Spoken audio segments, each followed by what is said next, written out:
Hello everyone, I'm Shannon Slatton. Every day our news team is out in your community bringing you stories from the place where you call home. Here's a look at today's stories. And remember, you can always find more on our website, ccxmedia.org. Nearly 40 Minnesota state colleges are welcoming back students to campus this fall. Staff at North Hennepin Community College say they can expect several changes, including a tuition freeze. It's the best thing for students, given the current conditions. North Hennepin Finance and Facilities Vice President Stephen Kent is encouraging students to go to school now, while classes are on sale. To my understanding, it is for the fall semester of 2020 only. Tuition will increase 3% during the spring semester. A full-time school year at North Hennepin in Brooklyn Park starts at about $5,000, one of the lowest in the state. Despite affordability, Kent says this year enrollment is projected to be about 8% less. There's a myriad of factors that are impacting that number.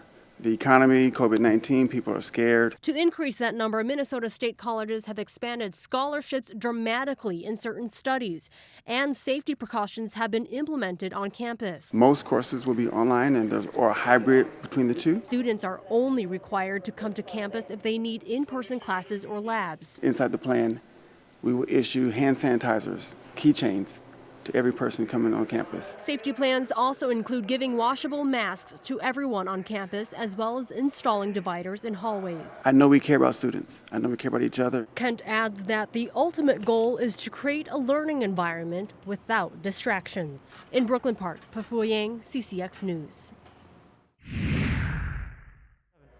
6, 5, 4. Exercise is an important part of maintaining a healthy lifestyle. 7, now come down. And since the state lifted some of the coronavirus restrictions last week and allowed gyms to reopen, 7. people are getting back to their fitness routines. We are thrilled to have our physical studios back open. Luke CARLSON is the CEO and founder of Discover Strength, Back is flat. boutique fitness studio with 5 Twin Cities locations where clients get one-on-one attention. So our concept is 2 workouts per week, 30 minutes long, strength training focus, with an expert, highly educated trainer. Just focus in. Trainers such as Matt Zhang, who's putting his client through a rigorous workout. So stay slow. Zhang is one of just a handful of minorities employed by Discover Strength. Big breath. We're going to come down in the middle. CARLSON says his company and the fitness industry as a whole can do better when it comes to diversity. What I want to understand is, do we have biases and unconscious biases in our processes where we're not attracting minorities, or somehow our interview process and our onboarding process is not conducive to promoting more minorities in employment and management positions in the organization. 8, that's good. To help kick off that discussion, the company is hosting a free webinar on Monday, June 22nd to have an open dialogue about race in the fitness industry. I think it's a conversation that's long overdue. Randall Hunt is one of the speakers taking part in Monday's event. He's the Florida-based CEO of Athletic Apex Health Clubs, which has locations in 3 states. Just generally, our culture is just different. We're more sport-based versus health-based. He says the Black community needs to better understand the long-term health benefits of exercise, but at the same time, leaders in the fitness industry also need to do a better job of attracting a diverse workforce. It's predominantly white people that come to fitness centers. And I think a lot of business owners to cater to that demographic, but they're also missing a big, massive part of the demographic that could be touched. So by hiring diverse, hiring African Americans, hiring minorities to work, people of color are going to feel more comfortable walking into your facility, which is going to be additional revenue. Lead with the elbows. Back at Discover Fitness, CARLSON looks forward to the discussion, and he hopes others in the fitness industry join in. We'll focus on listening first, and then we'll talk about what do we do next? What do we do to improve the situation? Rather than just assuming a posture of listening, we want to listen first and then talk about what can we do next as an industry. In Plymouth, Delane Cleveland, CCX News. Hi, we're at the Hopkins Center for the Arts in the Hennepin Gallery this time for a new exhibit that's up. With me is Jim Clark, the gallery manager of visual arts. Jim, tell me about what we're going to find in here. Right now in the Hennepin Gallery, we're showing an exhibition called Living Tradition. These are figure drawings done by members of, or participants rather, in the life drawing sessions that are held here at the center on select Sundays. All levels of ability and development. Figure drawing and life drawing have a long history and tradition for artists' development and education throughout history, but it retains relevance today in that one can both sharpen one's visual skills, but also plumb the human figure for statements on the human condition and universal themes and truths. Why is the human figure so difficult to master? Because it's a complex amalgamation of forms, right?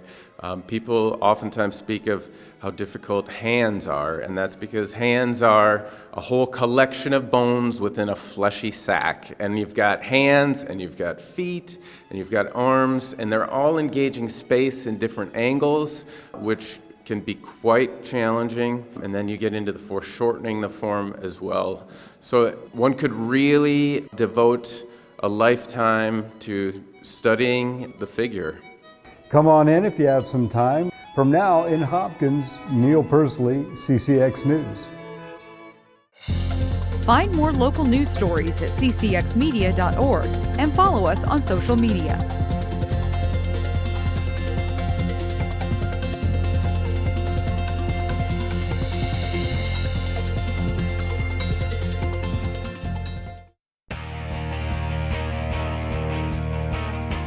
This was the first week for summer team workouts for many local high school programs. As Jay Wilcox reports, Park Center soccer teams hit the field. A common sight in most years becomes exciting this summer. We're into a new phase of COVID-19 guidelines which allow for some summer practice sessions at local high schools with restrictions. That includes Park Center, where it's good to be back, even if there is a little rust. 100%. It was a struggle, but I think like coming out here and actually doing lifting and stuff, and then actually coming out here and having the opportunity to come getting back into conditioning, it's really good. Soccer's out here this morning.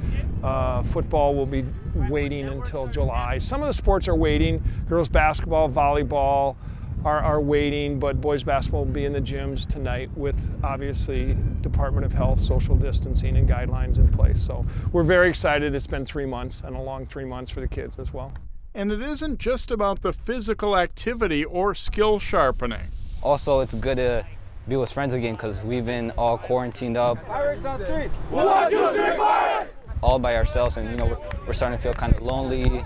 We're seeing all these protests, all these accidents, and it's you feel a lot of emotions. But when you're here on the field, you just feel like you're part of something and you're excited.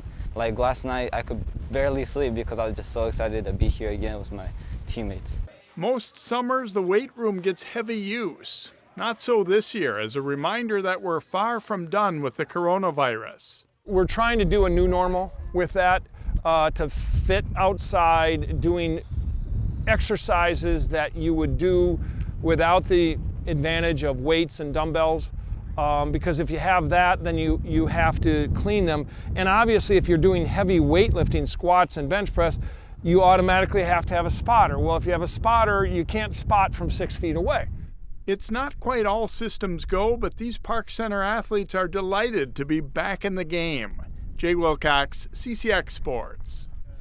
One sports-related facility that's opened back up now is Pitch to Pitch in Rogers. Jason Malillo has their story. In early March, business was humming at baseball training center Pitch to Pitch. Busiest time of year to just ghost town. I mean, literally just stop. Pitch to Pitch's 3 metro locations closed on March 16th due to the pandemic and stayed dark for nearly 3 months. Coaches provided virtual workouts for a lot of the kids, and that kept some revenue coming in, but the financial hit of being shuttered was significant. The biggest stress was the relief funds. The PPPs, the EIDL funds. I mean, I think I applied, felt like I was in high school again. I applied for every loan and grant and thing I could do, just stay afloat. I think a lot of people dealt with that. Government relief funds did come through for Pitch to Pitch, and all 3 locations are open again. You know, it feels great to finally actually be able to get out there and not even have to play on the field as much, just out here actually working and putting stuff in, seeing the teammates, seeing the coaches, you know, getting that environment back, because that's something that you really miss when you're stuck inside of a house for days on end. It's nice to see young ball players on the grind again. Many of the high school kids started training here as preteens and also play for the Millers, a traveling team sponsored by Pitch to Pitch. It's very fun. We all get along really well, and we all keep like a very positive attitude towards each other. We always use constructive criticism around here to help us improve. So let's say you're doing like some sort of workout wrong, it would just always be another person there to remind you to do this workout right, or just to correct whatever you're doing wrong. Pitch to Pitch CEO CJ Woodrow certainly had some sleepless nights this spring, but the lights are back on now, and he's hopeful about the future. If we take care of our customers, I think we're going to be just fine, and that loyalty and that respect and that connection with our client base is what's going to help us get through. But that's the thing that gets us, is that when kids are in here and they're working, that's what gets us going. And we're going to find a way. We found a way, and we're going to keep finding a way until the light at the end of the tunnel finally gets to us. So that's all for sports. I'm John Jacobson.